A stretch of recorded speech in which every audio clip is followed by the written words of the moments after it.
Meus queridos e amados irmãos da TV Caminho Livre, que a graça e a paz do Senhor Jesus estejam com todos vós. Vamos continuar a nossa análise de Romanos capítulo 5. Eu vou ler de novo os versos 12, 13 e 14, para que nós possamos prosseguir a partir daí. Portanto, assim como por um só ser humano entrou o pecado no mundo, pelo pecado veio a morte. Assim também a morte passou a toda a humanidade, porque todos pecaram. Porque antes de a lei ser dada, havia pecado no mundo. Mas o pecado não é levado em conta quando não há lei. No entanto, a morte reinou desde Adão até Moisés, mesmo sobre aqueles que não pecaram à semelhança da transgressão de Adão, o qual prefigurava aquele que havia de vir. E agora o verso 15. Mas o dom gratuito não é como a ofensa. Paulo agora, ele vai fazer uma comparação entre a ofensa, perceba que ele está falando aqui, ele está fazendo uma referência à ofensa de Adão. E ele está dizendo por que o dom gratuito, evidentemente o dom gratuito de Deus, é diferente da ofensa. Ele vai explicar isso agora também, dentre outras coisas. Mas o dom gratuito não é como ofensa. É interessante isso. É um dom que nós recebemos de Deus de modo gratuito, ou seja, nós não pagamos por ele. É de graça. E esse dom que é gratuito, dom de Deus que nos é gratuito, ele é diferente da ofensa, daquela ofensa que trouxe a morte para o nosso ambiente, para o nosso cosmos. É diferente. Olha só. Por quê? Olha, porque se muitos morreram pela ofensa de um só, olha só, se muitos morreram pela ofensa de um só, e aí eu tenho que fazer um pequeno parênteses aqui, quando ele diz, Paulo diz aqui, muitos morreram, ele está falando do ponto de vista numérico, quantificado, porque senão ele estaria se contradizendo, porque no versículo 12 ele diz, olha, assim como por um só ser humano entrou o pecado no mundo e pelo pecado veio a morte, assim a morte passou a toda a humanidade. Então, ele se refere, ora, a toda a humanidade, a todos os homens, ora, ele se refere a muitos. Isso não significa uma contradição. Isso não significa uma contradição, e muito menos ainda que a morte só, a morte só acometeu muitos e não todos, porque senão o próprio Paulo estaria se contradizendo. Estão entendendo?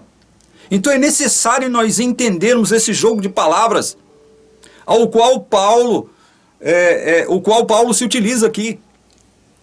É necessário a gente entender isso. E ele continua, porque se muitos morreram pela ofensa de um só, e percebam que ele agora vai fazer questão de enfatizar isso. Muitos morreram pela ofensa de um só. Um só. Produziu a morte de muitos. E no verso 12 ele disse que toda a morte passou a toda a humanidade. Vamos ver lá. Porque se muitos morreram pela ofensa de um só, muito mais a graça de Deus e o dom pela graça de um só homem, Jesus Cristo, foram abundantes sobre muitos. Agora ele faz uma comparação. Agora as coisas começam a ficar melhores, porque ele vai falar, assim como a morte, pelo pecado de um só, pela ofensa de um só, olha, porque se muitos morreram pela ofensa de um só, muito mais a graça de Deus e o dom pela graça de um só homem, Jesus Cristo, foram abundantes sobre muitos. Então agora as coisas são colocadas nos seus devidos lugares. Agora as coisas começam a ficar niveladas. Se pela ofensa de um todos morreram, pela graça de um, esse dom gratuito se torna abundante na vida de muitos. Na vida de muitos.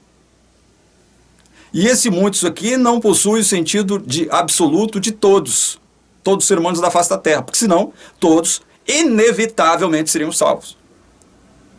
Estão entendendo? Então agora ele começa a equiparar as coisas, a fazer um contraste, um paralelo que nos alegra. Olha, se pela ofensa de um morreram muitos, por outro lado, pela graça de um, né, esse dom gratuito se manifestou de forma abundante também sobre muitos. De um só homem. Pela graça de um só homem. Né? Então agora as coisas começam a ficar equilibradas. E o verso 16 ele diz assim, ó. O dom, entretanto, não é como no caso em que somente um pecou. Por que que o dom não é como no caso em que somente um pecou? Aí ele vai explicar. Porque o julgamento derivou de quantas ofensas? De uma só ofensa. Ofensa de quem? Ofensa de Adão. Percebam que ele está colocando aqui o pecado na conta de Adão, a morte a toda a humanidade na conta de Adão, a ofensa de um só. Ele vai enfatizar isso repetidas vezes aqui. A ofensa de um. E agora ele vai deixar claro por que o dom não é como a ofensa, né? Ele diz aqui, verso 16, o dom, entretanto, não é como no caso em que somente um pecou, porque o julgamento derivou de uma só ofensa para a condenação. Mas a graça deriva de muitas ofensas para a justificação. O julgamento que trouxe condenação derivou de uma só ofensa. Uma só ofensa, vejam só. Esse julgamento que trouxe condenação, para quantos? Para toda a raça. Ele foi o julgamento derivado de uma só ofensa. Uma só ofensa. Só uma ofensa. Ele não tá falando da ofensa de todos os seres humanos, que também... Não, ele está deixando claro que a ofensa que produziu a condenação para toda a raça humana veio de um. Se originou em um. E esse um é Adão. Ele está deixando isso muitíssimo claro aqui, porque o julgamento derivou de uma só ofensa para a condenação. Mas a graça deriva de muitas ofensas para a justificação. Agora, porque todos pecaram por conta de uma só ofensa, a graça deriva daí. A graça deriva de muitas ofensas. De muitas ofensas para a justificação. A graça deriva não de todas as ofensas de todos os homens, mas de muitas ofensas de muitos homens para a justificação. Mais um sinal claro da eleição aqui. Paulo, evidentemente, não expressa, ele não fala sobre eleição, sobre escolha, mas ela está embutida aqui na ideia, no pensamento. Está embutido aqui. É subjacente ao entendimento do texto. É subjacente. O dom difere da ofensa justamente por isso. A ofensa produz condenação para todos. De uma só ofensa, de um só homem. Mas o dom de Deus, a graça de Deus, deriva de muitas ofensas para a justificação. Muitas ofensas. Deus vai salvar muitos com a sua graça. Deus vai justificar muitos com a sua graça.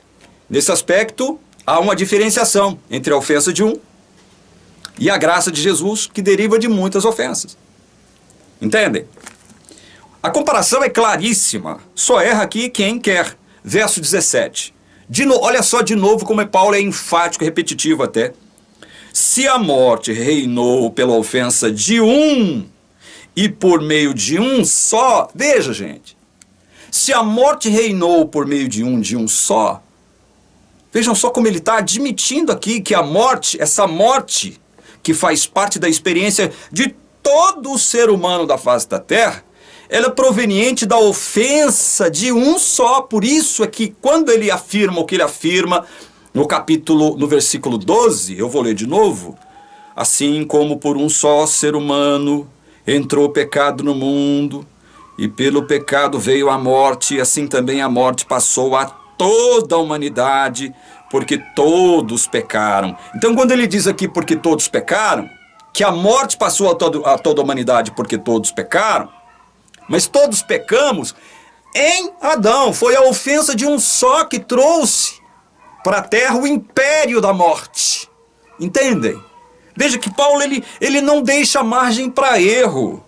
Ele pode não ter explicado lá no versículo 12 tudo, pode não ter finalizado o versículo 12, mas agora ele vai deixando as coisas mais claras, ele vai fazendo questão de esmiuçar isso ponto por ponto. Verso 17, se a morte reinou pela ofensa de um e por meio de um só, olha, a morte reinou pela ofensa de um só. Aí ele faz a comparação. Muito mais os que recebem a abundância da graça e o dom da justiça reinarão em vida por meio de quantos? De um só, a saber, Jesus Cristo. Está vendo como as coisas agora ficam equilibradas? Se você diz assim, não, eu não posso ser culpado pelo pecado de Adão, é muito injusto, então você não pode ser salvo pela justiça de Cristo. Você não pode. Porque é pela justiça de Cristo que você é salvo, que eu sou salvo, que todos nós crentes somos salvos. Se você diz, como os arminianos dizem, especialmente os adventistas do sétimo dia, a teologia adventista afirma isso. Não, é injusto. Deus seria injusto se ele imputasse o pecado de Adão a todos nós. Não é assim. As coisas não são assim. Não é assim o entendimento de vocês, segundo a Bíblia. Nós estamos mostrando isso aqui. A teologia adventista é corrupta, é mentirosa. Ela é danosa para a nossa vida espiritual. Eu estou mostrando isso aqui. Ora, se você atribui a Deus injustiça pelo fato de Deus imputar a você o pecado de Adão, e por conta disso você morrer, você também não pode ser justificado, porque a justiça que nos é atribuída é a justiça de um homem só, também, é a de Jesus Cristo, não é a sua. Observando o sábado, deixando de comer carne de porco, deixando de tomar Coca-Cola, indo na igreja quarta, sábado e domingo, devolvendo o dízimo, não fazendo uso de uma alimentação que você considera impura, não é? Obedecendo às normas e regras da sua igreja. Não é por conta disso que você é justificado, não, meu irmão. Quando é que você vai aprender isso? Quando é que você vai parar de dar murro em ponta de faca, ficar defendendo uma denominação corrupta? A organização é corrupta. Quando é que você vai ficar defendendo uma organização corrupta que você teme em afirmar que é a Igreja de Deus na Terra, quando não é? Essa organização corrupta possui uma teologia equivalente ao seu caráter, é corrupta também. Não estou falando que tudo que a igreja adventista ensina é errado, não é isso que eu estou falando. Mas vá dormir com esse barulho. Vá dormir com esse barulho. Se a morte reinou pela ofensa de um e por meio de um só, muito mais os que recebem a abundância da graça e o dom da justiça reinarão em vida por meio de um só, a saber, Jesus Cristo. A sua justiça não vem de você mesmo. E Paulo quer deixar isso bem claro para nós. Paulo tem que deixar isso bem claro para nós. Então ele vai tratar aqui, como em nenhum outro lugar ele trata, da ideia da imputação. Essa palavra, lógico, não aparece aqui. Ela subsiste aqui no entendimento também. Ela está embutida aqui nesse entendimento. Se você considera injusta a imputação do pecado de Adão sobre você, você não pode ser salvo pela justiça de Cristo. Porque é pela justiça de Cristo que Deus salva. Não é pela sua justiça. É por isso que a esperança que nós temos não nos confunde, não nos engana. Ela vem do Espírito Santo para Deus, para nós. Ela vem de Deus. Através do Espírito Santo, Deus derrama amor em nós. E aí, nós nos dispomos a passar pelas tribulações, pelas perseguições. Nós alcançamos experiência, caráter aprovado, que, por sua vez, redunda em esperança.